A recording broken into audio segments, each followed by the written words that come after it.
At the outset, it need to be noted that a similar ruling was issued for the first time in parliamentary history on பாராளுமன்ற வரலாற்றில் முதல் தடவையாக 2001ஆம் ஆண்டு June மாதம் 20ஆம் தேதியன்று அப்போதைய சபாநாயகர் அனுர பண்டாரநாயக்கவால் இதுபோன்ற ஒரு தீர்மானம் எடுக்கப்பட்டு என்பதை முதலாவது இங்கு குறிப்பிடுவது அவசியமாகும். பிரதம நீதியரசருக்கு எதிரான குற்றச்சாட்டு தீர்மானம் தொடர்பில் பாராளுமன்ற குழுவை நியமிப்பதை சபாநாயகர் தடை செய்து உயர் நீதிமன்றம் பிறப்பித்த உத்தரவு தொடர்பாக இந்த தீர்மானத்திற்கு வந்தது. பாராளுமன்ற விசேட குழு ஒன்றை நியமிப்பதில் சபாநாயகருக்கு வகிபாகம் ஒன்று இருக்கும்போது நீதித்துறை அதனை கட்டுப்படுத்த முடியுமா என்ற கேள்வி அப்போது எழுந்தது. ஆனால் சமர்ப்பிக்கப்பட்டுள்ள இந்த முன்மொழிவு அதற்கு முற்றிலும் எதிரானது. இப்பொழுது எழுந்துள்ள பிரச்சினை நீதி சேவைகள் ஆணைக்குழுவிற்கும் சபாநாயகருக்கும் ஒரு கண்காணிப்பு முறைமை உருவாக்கப்பட வேண்டுமா, அவர் ஊடாக பாராளுமன்றம் நீதித்துறையை கட்டுப்படுத்த அனுமதிக்கப்பட வேண்டுமா என்பதே.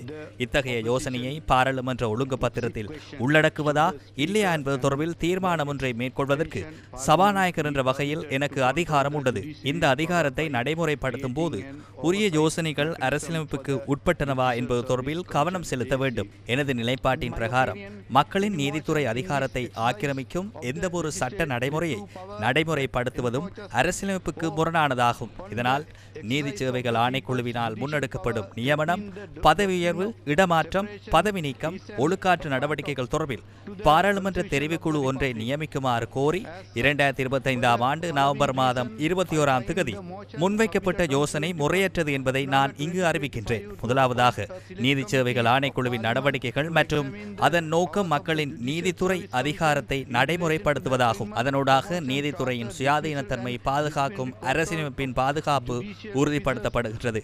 இரண்டாவதாக நீதி சேவைகள் ஆணைக்குழுவின் நடவடிக்கைகளை ஆக்கிரமிக்கவோ அல்லது கண்காணிப்பதற்கோ அரசியலமைப்பில் பாராளுமன்றத்திற்கு அதிகாரம் வழங்கப்படவில்லை. இது அரசியலமைப்பின் 3ஆம் 4ஆம் சரத்துக்களில் சுட்டிக்காட்டப்பட்டுள்ளது. மூன்றாவதாக பொதுமக்களின் பணத்தை நிர்வகிப்பதன் ஊடாக மாத்திரம் பாராளுமன்றத்திற்கு நீதிமன்றத்திற்கு மேலான அதிகாரம் இல்லை.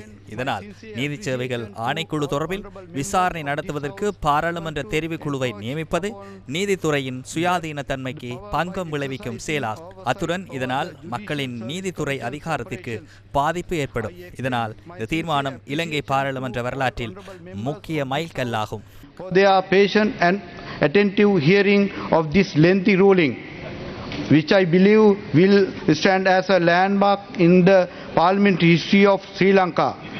විශේෂයෙන්ම ආණ්ඩුක්‍රම ව්‍යවස්ථාවේ 4 වෙනි වගන්තිය நான் உங்களுக்கு சட்டத்திற்கு அமையவே கூறியுள்ளேன்.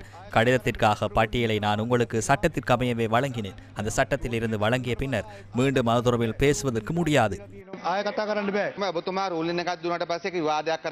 நிலையில் கட்டளைகளுக்கு அமைய நீங்கள் தீர்மானத்தை வழங்கிய பின்னர் அது தொடர்பில் விவாதத்தினை வழங்க முடியாது. வரலாற்றில் நீதித்துறையில் அதிக தாக்கத்தை ஏற்படுத்த முயற்சித்த ஆளும் கட்சியே என்ற நீதித்துறையில் தாக்கம் செலுத்துகிறது என்பதை நான் கூற விரும்புகின்றேன்.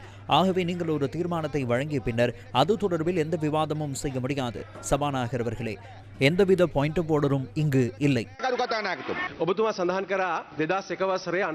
2001ஆம் ஆண்டு சபாநாயகர் அனுர பண்டார பாராளுமன்றத்தின் மேன்மையையும் அந்த உரிமையையும் உருவாக்கினார் என நீங்கள் குறிப்பிட்டிருந்தீர்கள். உண்மையில் இன்று நீங்கள் வழங்கிய இந்த உத்தரவு மிகவும் விரிவானது. அரசியலமைப்பின் பிரிவு 4 படி பாராளுமன்றத்திற்கு நீதித்துறை அதிகாரம் உள்ளது.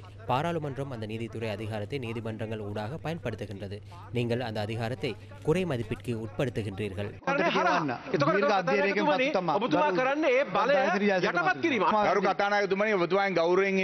அனுர பண்டாரநாயக்கவின் அந்த உத்தரவை முன்கூட்டியே படிக்குமாறு நான் கௌரவத்தோடு கோரிக்கை விடுக்கின்றேன். ஏனெனில் நான் அதனை படித்து இந்த குறிப்புகளை செய்துள்ளேன்.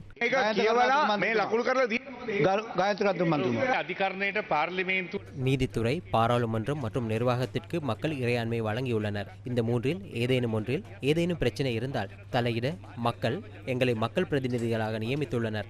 அதனை நீங்கள் நிராகரிப்பது மக்களின் இறையாண்மைக்கு எதிரானதாகும்.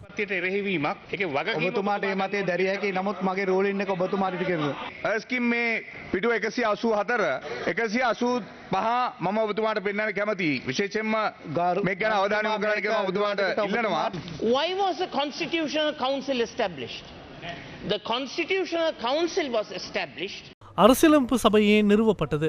அரசியலமைப்பு சபை அரசாங்கத்தின் ஏனைய சபைகளை ஆராய்வதற்காக நிறுவப்பட்டது. ஆகவே இதேபோன்று பாராளுமன்றமும் அதன் அனைத்து உறுப்பினர்களும் மக்களின் இறையாண்மையை பாதுகாப்பதை உறுதி செய்யும் பொறுப்பு எமக்கு இருக்கிறது. நீதித்துறையின் சுதந்திரத்தை ஆராய்வதற்கும் ஊக்குவிப்பதற்கும் பாதுகாப்பதற்கும் குழு ஒன்றை நியமிக்க வேண்டும் என நாம் கோருகின்றோம். நீதித்துறையின் சுதந்திரத்தை வலுப்படுத்த நாம் முயற்சிக்கின்றோம். நீங்கள் செய்த அல்லது மூன்றாம் தரப்பினரால் செய்யப்பட்ட இந்த அறிக்கை முற்றிலும் அரசியலமைப்புக்கு முரணானது என்பதை நான் கூற வேண்டும். A violation of the fundamental and human rights